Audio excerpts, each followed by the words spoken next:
European political elite is progressively losing its ability to rule. In other countries, even in the United States, with all the compromises and so on, Obama, blah, blah, is somehow doing it. Europe is losing its compass. We leftists have this ridiculous dream. We had it back in the 50s, that somewhere between Washington and New York, Wall Street, once a month, the true rulers meet. The true top capitalists, their secret committee, and they decide everything.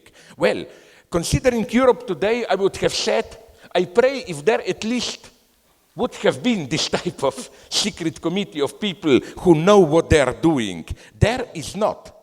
Which is why I think that the task ahead of Syriza is not some crazy radical measures, but simply to, in a very pragmatic way, which will have very radical consequences, to bring rationality, to give people hope, to stabilize the situation, and so on and so on. You know, because people are often saying that, especially with regard to ecology, they're how we just think about profit, that we are too utilitarian, non-ethical, that we should have a more moral attitude. But wait a minute, today's capitalism is not utilitarian. From the very utilitarian pragmatic point, at least in Europe, today's capitalism is some nightmarish utopia which is bringing us all to ruin. And the paradox of Europe is that it's a genuine party of extreme left, which is effectively the party of pragmatism, of reason, and so on and so on. Because I more and more suspect that all this politics of austerity, it's not really a rational politics. It uses some mythical narratives, like what's the idea of austerity? What you produce, you can only spend, you cannot spend. These are like my old grandma's wisdoms, you know. In a real economy, it doesn't work like that. Or this idea that if you get indebted, you will have to pay up, to pay back the debts. The whole history of United States of the last 40 years, it's a proof, no, that you can go on quite well for decades without paying your debts and so on.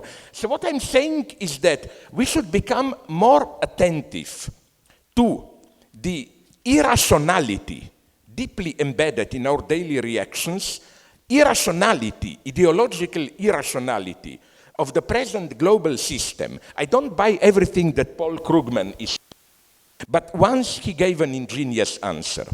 When he explained what went wrong that ended up in 2008 crisis, he was asked, what would you think were to happen if we were to know all this 10 years before? His answer was nothing. Everything would have been the same. That's the tragedy of today's capitalism. Even if you know it, you are still acting following your illusions, as if you don't know it. So again, that's the reason Syriza is not a Greek phenomenon. Syriza is something that is one of the few signs of hope for the entire Europe, which is why we can see this clearly if you just compare Syriza with other European countries where there were protests. I have full sympathy with the Spanish people, but if you look at the program of the that humiliated or whatever in Spain, you know, are these basically these general phrases, you know, like we want money to serve people, not people to serve money. Well, fuck it, Nazis would agree with it, no? I mean, you know what I mean? It's just this general humanitarian point. It's not enough. Not to mention they are progressive events, protest movements in Paris, in London, but Syriza is the only one which brought this, let's call it negative mobilization, this reaction of I had enough of it. It cannot go like this, that brought this a step further towards organized political movement, which is why I think Syriza is one of the few bright lighthouses, as it were, in Europe today. And the test of people, when you ask them what they think about Europe, is simply to ask them, what do you think about Syriza? If they don't support Syriza, then, in my vision of democratic future, all these people will get from me a first-class one-way ticket to Gulag, to Siberia. Thank you very much.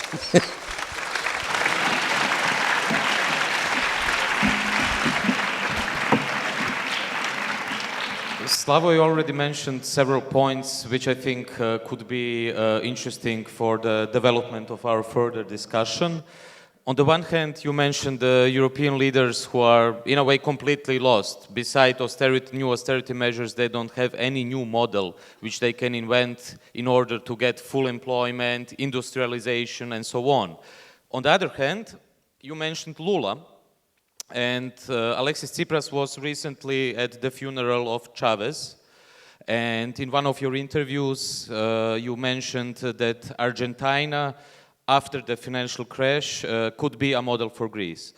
So a question I would like to pose is the old Leninist question.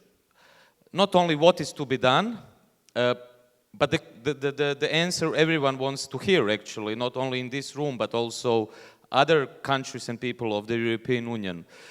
What are the concrete measures and steps Syriza would take if you would form the government? In some of the interviews, and maybe you can also explain more about that, because the debt question is also a big question in Croatia. You mentioned that the situation with Germany after the Second World War, with the cancellation of the half of the debt, could be a model to be followed by Greece.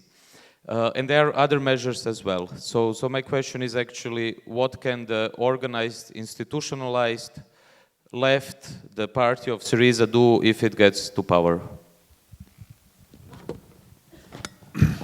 Okay, first of all, I think that the situation in Greece is like in Germany, not after the Second World War, but after the First World War. There was the Weimar Contract, not the memorandum, but it was also a very tough program, fiscal program, an adjustment that created the Nazis. And this is the big threat and the big danger for Greece. Of course, this situation in Greece has two sides. The first side is the side of hope that Syriza gave. But the second side is the side of terror that Golden Dawn gave, with this percentage in the elections and with these percentages in the opinion polls. They have already over 10%. The Golden Dawn is the neo-Nazis in Greece. So we have to understand that these austerity programs create this terror of neo-Nazis. And we have to stop this development. And we have to learn a lot about the near history of Europe. What happened in Europe after the crisis of 1929 and what happened in the other side of the Atlantic. They had the New Deal. In the Central Europe, we had the recession. And this is the difference. So you said that what we're going to do, and you said something that there are a lot of similarities with the Argentinians after the default. But of course, there are a lot of differences with Argentinians. First of all, we don't have a national currency connected with another currency. Argentinians had pesos connected with dollar. We don't have drachmas connected with euro. We have euros, only euros. Not only in the banks, but also under the pillows, in homes, everybody has euros. And the difficulty for a radical left government is that if we have a change, a disaster in Eurozone, and we have the end of euro, there will be a difficult situation because you know that, of course, it will be a whole disaster for whole Eurozone, but at the same time it will be in a difficult position because everybody who have euros could have the chance to buy everything because our national currency will be devaluated more and more, and this devaluation will be added in the internal devaluation that we have already done with the austerity programs. So this is the difference with Argentina. And of course, it's another difference that we don't have the productive possibilities that Argentina had. You know, Greece is not so large country. Of course, we have some levels in our economy that we could reinforce.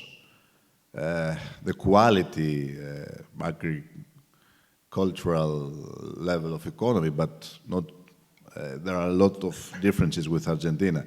Anyway, I think that our nuclear weapon is that we are members of Eurozone. And I will try to explain what I said. Our disadvantage that we don't have our national currency is at the same time our advantage because we are members of the Eurozone, of the Euro, and I believe and we believe that we consider that Euro is like a chain with 17 links, the 17 countries that belongs to Eurozone. If one link will be broken, the chain will be collapsed. This is our nuclear weapon. But this will be a nuclear weapon if the government have the cards, they have how can I say, the government try to negotiate tough, hardly, in European level, to win the best for the people. Till now, we had governments in Greece that never negotiated the program. But we had governments that tried to implement and only to implement the orders because they believed what they believed. They believed that what Thatcher said in the beginning of 90s, there is no alternative. This was their slogan. There is no alternative. So if there is no alternative, the only way you have to take is the way of the demolition of the disaster, this way of recession, the way of losing the dignity, the sovereignty, the national and people's sovereignty, and this is the disaster in Greece now. So we asked what the first steps of radical left government will be. First of all, as I said before, I believe that everything will change because politics is a balance of power. So if a radical government in the heart of Eurozone will be either in Greece or in another country, nothing will be the same. So we have said that if we will win the elections, if we won the elections in June of 2012, we will implement our promises. We will cancellate the memorandum of understanding.